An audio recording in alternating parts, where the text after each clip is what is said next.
This week, I'm using my startup experience to help a novice entrepreneur. I'm a little scared. I have just 4 days to set her on a new path and hopefully give her the tools to unlock her full potential. Yeah.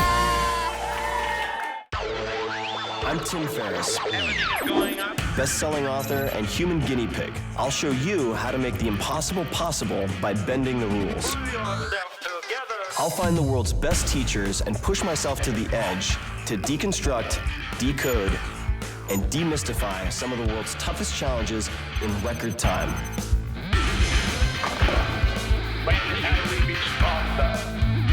If I can do it, so can you.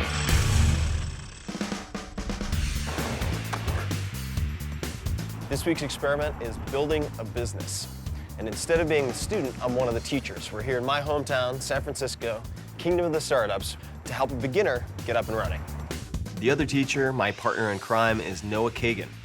Good friend, I've known him for years. He is the founder and chief sumo of appsumo.com, a free newsletter for entrepreneurs or wantrepreneurs who want to become entrepreneurs. Hey, what's up, bro? Good to see you. You wanna get some coffee? Yeah, get some caffeine. The student Noah and I will be working with is Cindy Manet, a freelance yoga instructor who supplements her income by doing odd jobs. Now she wants to be her own boss and focus solely on yoga. Did you do much yoga yourself? I was doing it a lot. Like, I went to India and did yoga for a month. Oh, you did? Yeah. So I'm outmatched. I'm outgunned here. Yeah, Yes. pretty much. You'll actually be able to evaluate. You'll have something to See how compare she is, this yeah. against. Noah is highly analytical, asks very good questions. He has tracked hundreds, thousands of entrepreneurs as they try to do what she's going to do this week. All right, off we go. Right out of the gate, I wanted to team up with Noah and go take one of Cindy's classes. Nice to meet you. How are you? I wanted to experience it firsthand, no context, no backstory, no explanation, to see what the product is. Inhale, come halfway up. Hold that breath. Now, lift and twist to your right. Exhale. Now, your next inhale, open the eyes, and it's going to come to your first downward facing dog. The class was solid, but it was also a lot like every other yoga class that I have been to. And I suspect there's more under the surface that Cindy has to offer, and we're gonna have to figure out what that is. So how do you guys choose what to do exercise or health-wise? I'm like a program type of person, actually. I definitely need like a very clear endpoint. As soon as the class ended, Noah pounced on these other students, and it turned into an impromptu focus group. So what I'm trying to explore with Cindy is, what kind of yoga can make her be differentiated so that others would want to come week after week. But I want to explore some of the things that people really started to resonate with. She throws in music into her yoga classes. I've been to numerous times. One time I had a 70s disco yoga Oh night. man, that was a blast. Donna Summers, Michael Jackson. What was a blast about that? How often do you hear 70s music and When you're doing yoga. We're actually able to unearth trails we can follow to really figure out how she can differentiate herself and make this thing hopefully take off. Becoming an entrepreneur, it's not the easiest road, right? It's tough. Like, how and when did you decide to actually try to make yoga into a business? I was teaching like 3-4 times a week, but I wanted to also just create my own thing. I saw a lot of people in San Francisco who have like fitness business, boot camps, things like that. I'm like, well, if they're doing it, I could do it too. I just didn't know what it would be. Cindy, I don't think, has a very clear goal. We have to help her get extreme clarity, crystal clarity. In my book, The 4-Hour Workweek, I outline a framework for creating and growing a business using the acronym DEAL, D-E-A-L, which stands for definition, elimination, automation, and liberation. Liberation is the ultimate goal. It's a life of mobility and choice. But the first step towards liberation is definition. That means quantifying your goals and overcoming any fears that could keep you from just getting started. What you have been doing hasn't been working, so you have to try to say, all right, well, what is something new, a new way I can approach it? There's a lot of parties that involve alcohol. But what if there's parties that are catered around fitness and health and smoothies and juicing and all that, And So you're excited about it, and you're convincing me. I'm like, yo, Tim, that's I want to get my green smoothie on. What happened though?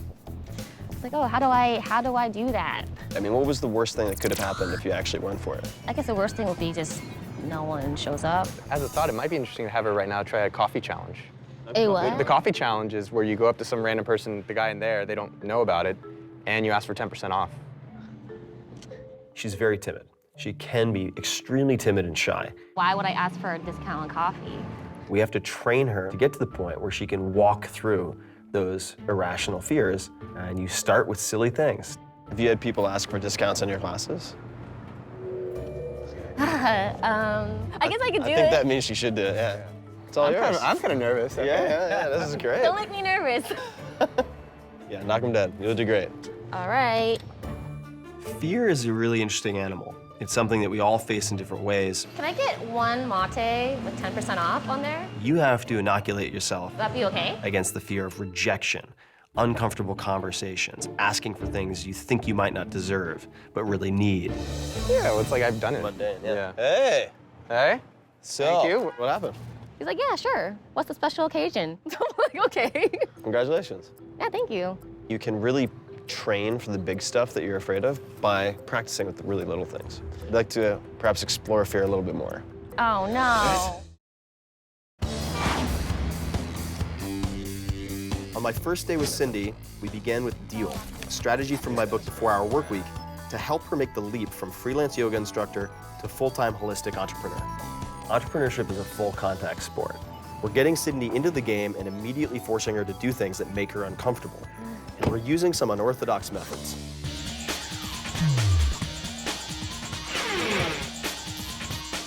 Welcome to the House of Air. Oh, that's cool. The founders of the House of Air actually used the 4-Hour Workweek as a guidebook when they were first building their business. So it's the perfect place for Cindy to practice confronting her fears. Today, we're gonna up the ante by asking her to do her very first backflip. I'm a little scared. Let's get working on this backflip. I'm always scared of like landing on my neck or something. All right, let's go. I want to condition her so she realizes, number one, she can deal with fear. The worst case scenario, if something goes wrong, is not that bad. It's very manageable. You can recover. Okay. I've never done this before. All right, so you can do it. Wait, I'm scared. I'm scared now. 1, 2, 3. 1, 2, 3. Come on, keep it going, keep it going. She was 80% of the way there. She kept on grabbing the ropes. Giving 80% is like giving 0%. It's just not enough to reach orbit. You have to reach escape velocity. And to do that, you have to commit. And I think that's one thing she's had a lot of trouble doing. That was a great pause. I think you can totally do that. Okay. That was so close. You got it, you're almost there. Okay.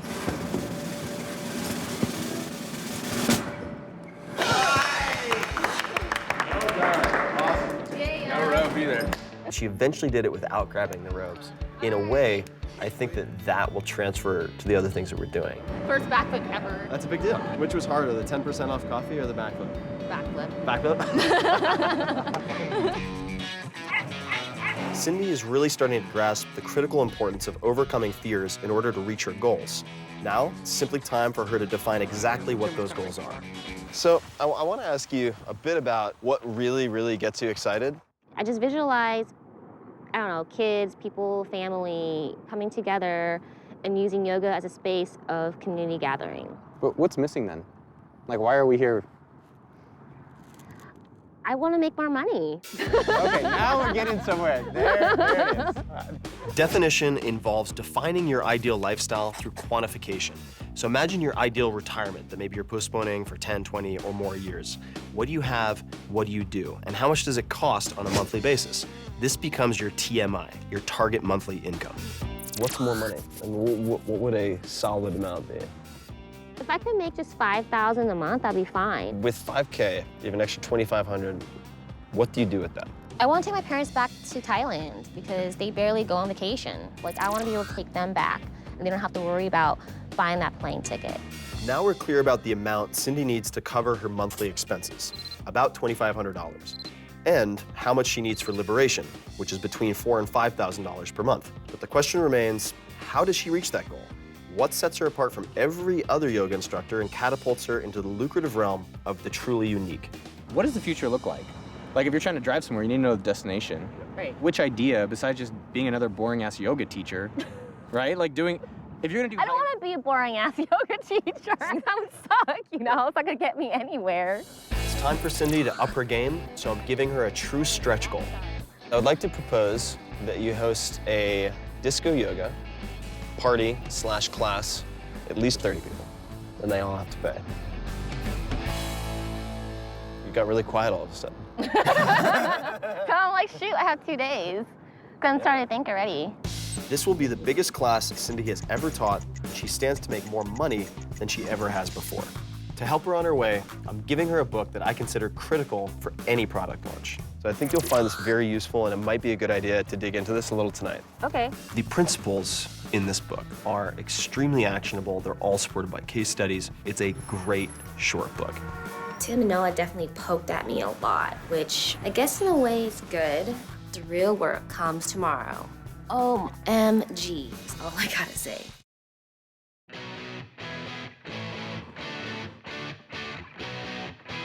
Yesterday, Noah and I put Cindy on the clock. We gave her 2 days to organize a disco yoga class with at least 30 paying clients, her largest event ever. Cindy still hasn't figured out what she's charging, and she needs to be much more aggressive in pricing the service that she offers. I've held events before with hundreds or 1,000 plus people, and I noticed something really interesting. When I did free events, less than half would show up. As soon as I started charging, attendance almost 100%. Right. When you pay for it, you value it more. Like, what's the most you've charged someone for a group class in the past? $10. For the time being, let's just make 10. Yeah. Okay. Okay. Now that we've set Cindy's price point, she has to find an effective marketing strategy. And that brings us to the second step in my 4-part process for building any business: elimination. What would you normally do? Like, let's say we didn't give you 48 hours to come up with your largest event ever. What would be the normal process you'd go through? Probably would give myself maybe a couple weeks. Yeah. Because I'm afraid of time. I always have a hard time focusing on one thing, and then it's like I self-doubt myself. I start to question myself if I'm good enough. I guess the good news is you don't really have time to be afraid of time this week. Yeah, exactly, right? So, Today we're going to figure out what's worked, what hasn't, so that we can eliminate as much as possible. right. What we're gonna do, which is quant-based marketing, is you're gonna list out all the different ways that you can get 30 people and how many people you think you'll sign up from that way. Keeping track of stuff is very, very important. You can actually focus on what has worked. Have you tried any particular ways to get customers? I've just been posting on Facebook, hey, I'm teaching at the studio. Okay. And of course, no one shows up. I mean, Of course. What do you mean? How often does that happen? pretty often. Cindy needs to stop crossing her fingers with passive marketing strategies and try more direct methods. Telephone is very effective, but it's very uncomfortable, so you need a script. And Noah and I are gonna help her write one. How would you approach Tim to come to your class? It's like, hey, Tim, there's a really great class I'm hosting tomorrow night. I would love for you if you can make it. Sounds super cool. God, I've just got so much going on. I'll let you know if I can do it. Right? What's a common mistake is that we do passive communication. Can anyone come to my class? Okay, no one came, fine. I didn't put myself out there. Yeah. Instead of the opposite of say, hey, Tim, what are you up to tomorrow night? Not sure. What's going on? Then I can't pull the bull card. It kind of is passive in a way. Maybe I need to really be more upfront or direct. Hey, Tim, what are you up to tomorrow night? Haven't figured out. Since you don't have any solid plans tomorrow. I would not open with, since you have nothing else going on, because it diminishes the value of the class. Okay. I would say, awesome, I'm throwing my second ever disco yoga party. The last one was sell out. It would mean so much to me if you came. Can I count you in? Here's a link to the event. It'll be $10 and it'll include yoga, disco music, and dancing. Good.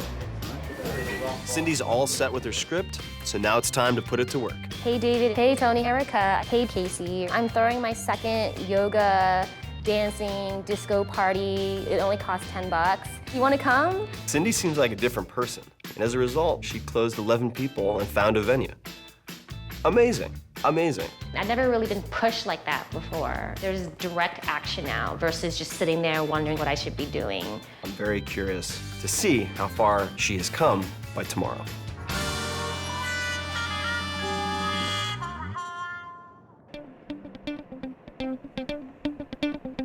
Today's a pretty big day. Turning on my laptop, I noticed I had more ticket sales. My goal is 30. I'm pretty sure I'll get it tonight. I'm gonna be working on that today. I'm having Cindy check in with me today at a location I thought would be particularly instructive for her. Here we are. Creative Live is a startup founded by a friend of mine that offers world-class instruction from some of the best experts in the world for free. So you tune in live online, it streams for free. You could watch a 2 or 3 day course on photography, language learning, on anything. And then if you want to download it after the fact to have access to it later, then you pay. Look at this place. And this all started with one guy who liked taking pictures. Wow. That's it. I thought this was an important lesson for Cindy to see. So she stops thinking about $10 a person per class, one class at a time. All right, so I can barely contain myself. I want you to get me caught up. Where are we? I think we're a little over 30 sales at the moment. Congratulations. Aside from Creative Live, the point of the check-in was to check her status. What is working, what isn't? Let's look at some of the numbers just quickly. So Facebook, so you got 4 out of direct message. Yeah. Facebook event page, 0. What about phone calls? How many phone calls did you make? 7. All right, so you made 7 calls and you got 10 people. Yeah. That's fantastic. All right. After you've done your elimination, remove the things that are the trivial many as opposed to the critical few, automation is taking what remains and scale it. But let's say you decide that calls are the most effective way to get people to sign up. It is something that you can delegate to someone else. Right. So that removes you from the entire piece, right? If the phone's working really well, could she find a friend or two to recruit people, give them a 50% commission so that it's not her as the single bottleneck? Now you don't need to be there. You could be in Thailand with your family while this stuff is still happening. Cindy is still a long way from full automation, but I wanted to plant the seed so that at least she could visualize what her business might someday become.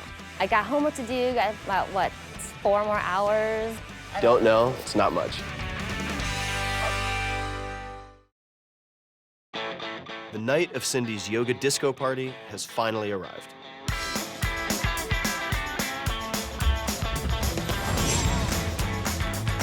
Cindy has worked her ass off to pull this event together in 2 days. Let's see if she can deliver. I was super nervous before because it's just like a new experience, new venue, new space, there's no equipment. But now that my friends are here, I feel a little more relaxed.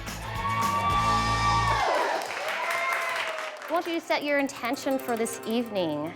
So just take this moment in to breathe. At first, it was just like the other class we took with Cindy. But once we were warmed up, the music kicked in, and it was a different beast entirely. All right, inhale, raise the arms up, clapping to the beat of music. Don't be shy. Woo! There you go. Within 5 minutes of starting the class, I knew it was going to go well because she'd clearly put in a lot of effort. She'd memorized proper lines and segues. The fist pump, fist pump, fist pump with the right hand. Come down. Get low, get low, get low.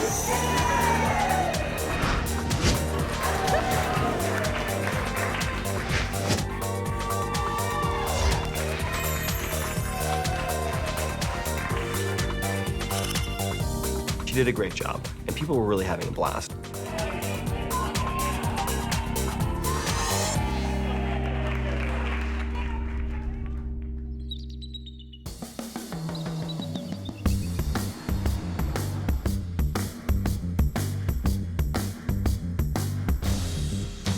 Last night was awesome. I thought you did an amazing job.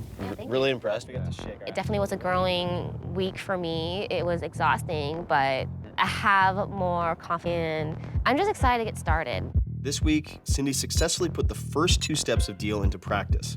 Now it's time to give her an assignment designed to build on that and point her towards automation and eventually liberation. We defined your target monthly income, and we also had this dream trip to Thailand with your family. If your goal is $4,000 for a month, you did 330 in 36 hours, which was fantastic. We're going to be very, very generous, and we're going to give you until next Friday to make $1,000. Okay. So if you do that, you can change your life fundamentally.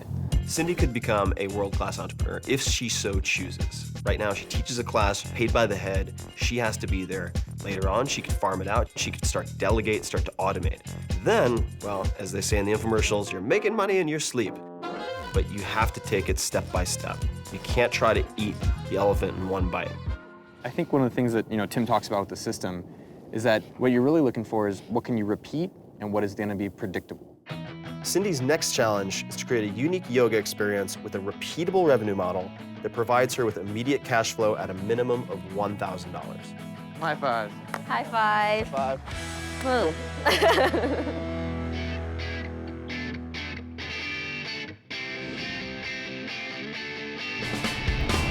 Here in San Francisco, the tech startup community is very big, and I figured, hey, maybe I could bring disco yoga to the corporate world. So Tim and Noah challenged me to make $1,000 in 1 week, but I actually ended up getting $1,050. So it's definitely a good start. The adventure is just beginning for Cindy. This year, she'll be going to Thailand with her entire family. But more important, what about you? What are you going to do, and where will you go this year? Hey guys, Tim Ferriss here. One of the things that kills me about TV is that you have to take all of this amazing footage. In our case, we had 5 to 6 days of 12 to 16 hours typically per day, and you have to chop it down to 21 or 22 minutes, which is a 30-minute show with the ads removed. It just makes me want to stab myself in the eyeballs with bicycle spokes. It's so agonizing.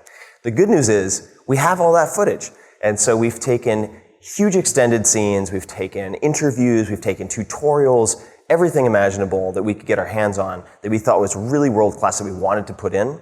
And you can find it at 4hourworkweek.com/TV, all spelled out, F-O-U-R, etc. And we really feel like we could have made the best 2-hour documentary imaginable on the subject that you just saw, or had 5 different shows of equal quality, all different with the footage that we captured. So please check it out. There's some amazing stuff.